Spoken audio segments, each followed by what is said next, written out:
As Justice Kendall is bringing it up, gives over to Scott Lewis. Over to Derek Collin. Give it back up top to Kendall. Swings it over to Maranta, down over to Lewis. Lewis to make something in the post. Lewis back up top to Kendall, and it'll be poked away there from Halpern. He's going to be fouled there, as the Eagles will take it on the side. Bowdoin leading this one 54-50 with 2:18 left to play here in this game. Having a little comeback and looking to try to hang on to the win. Yeah, Husson scoreless in the last 2:25 right now. Missed their one of their last 7 shots only. Bowdoin currently on a 13-3 run. Jeremy Maranta going to work in the post and puts it in for 2. Halpern bringing it up.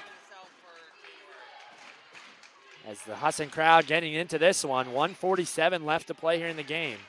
Shea gives over to Simmons. Simmons with a deep 3. No good. Rebound to Kendall. As Kendall will look to slow it down here. Give it over to Maranta. Maranta looking to make a move. Gives it over to Humbles. Humbles slips. He's going to be fouled there. And he's going to go to the line and shoot a 1-on-1. Glad to see he didn't come up hurt on that one. That slip could have been dangerous. Saw him slip. Lose his footing a little bit there underneath the basket. Achufuzi will be picked up with the foul here, and Humbles is going to go to the line, shooting the 1-on-1. As Humbles knocks down that one. Cuts it to a 1-point game now. Bowdoin leading this one with 1:26 left to play here in the first half.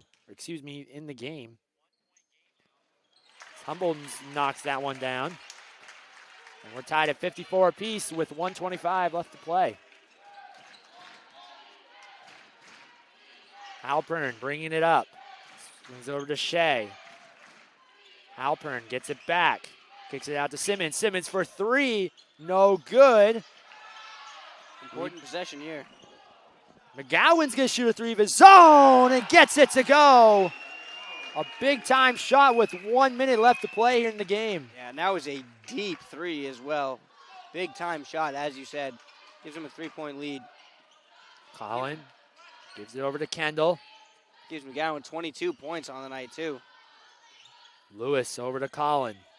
Collin gives it out to Humbles. Humbles looks to attack. And it's going to be an offensive foul called there on on Humbles. It'll be a turnover, giving it back over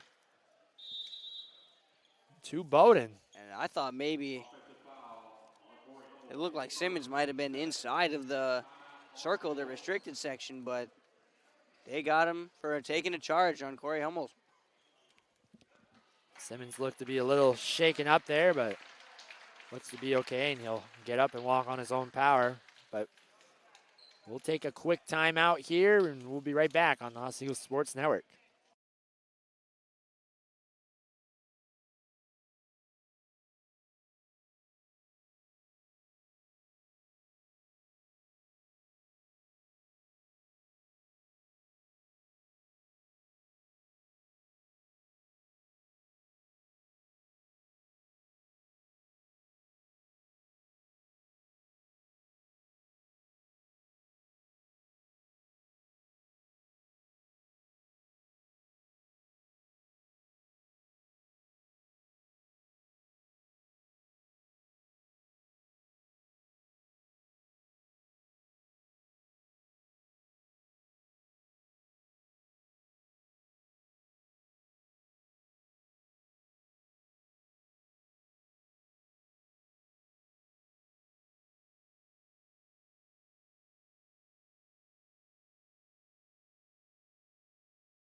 And back here out of the timeout, Husson's going to apply some full court pressure.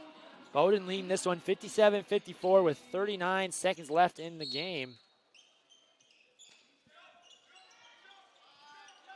This ball will find its way over to Simmons. Simmons being guarded by Collin. We'll see if Husson looks to foul here or to try to get a quick steal. Now, they don't need a foul here as long as they get a stop and can get the rebounds. And there's some good hands, potential steal there. As Coach Alex Lloyd quickly gets in the timeout before the loss of possession there. We will keep it here. But Reese, definitely this has been a very entertaining game. You know, Husson went out to that strong start in the second half, but Bowdoin just never seemed to go away, always continuing to fight back. And right now they're up by 3 with 22 seconds left in this game.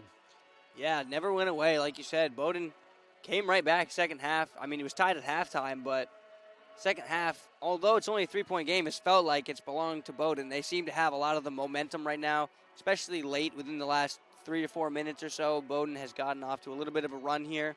They were down a little bit, but taking a little bit of the momentum now, and they're in control of this one with 22 seconds left. Now, if you're Coach Caruso here, do you try to foul here, or would you try to take the risk, try to get the stop, and try to hope that they'll able to get the ball back so they can have a chance to tie it? Or do you try to just take a foul and try to see if they can miss some free throws here? Well, there is 15 seconds on the shot clock. However, there's only 7 seconds difference between the shot and game clock. So it's going to be a little bit difficult. I would probably tell my team, try to get an early steal if you can. Maybe go aggressively for a steal. And if they don't call it, they don't call it, you get it. And if they do call it, that's you trying to go for a steal, trying to get the ball, and then they'll call a foul, stop the clock.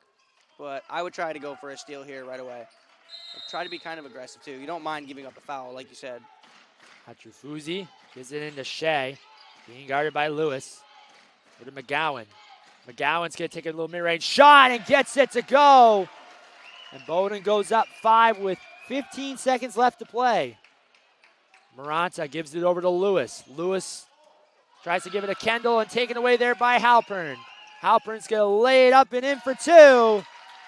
And Bowdoin's going to come away with a 61-54 victory over the Eagles. As Maranta misses the 3. And Reese, what a way to end this game. Bowdoin getting some big stops, knocking down some big-time shots in the clutch time. Yeah, able to come away with it. Had some clutch plays there in the last minute. Husson not able to capitalize when they needed to. Not able to come back. They've had moments earlier this year of completing moments like this, as we saw in the Fort Kent game when they were able to come back within the last 30 seconds to send it to overtime. Just unable to capitalize here today and make that happen. And as Bowdoin's going to now move to a record of 5-6 overall, and the Eagles will move to 3-6 overall, as they're going to be taking a little bit of a break here before they head out to the California road trip on December 29th and December 30th. They'll be facing against University of Redlands on the 29th. That'll be a 7 o'clock game out in California. And on December 30th, they'll play Occidental College at 7. And then for Bowdoin, their next game is going to be on December 31st against Maine Maritime Academy. That will be a 3 o'clock game.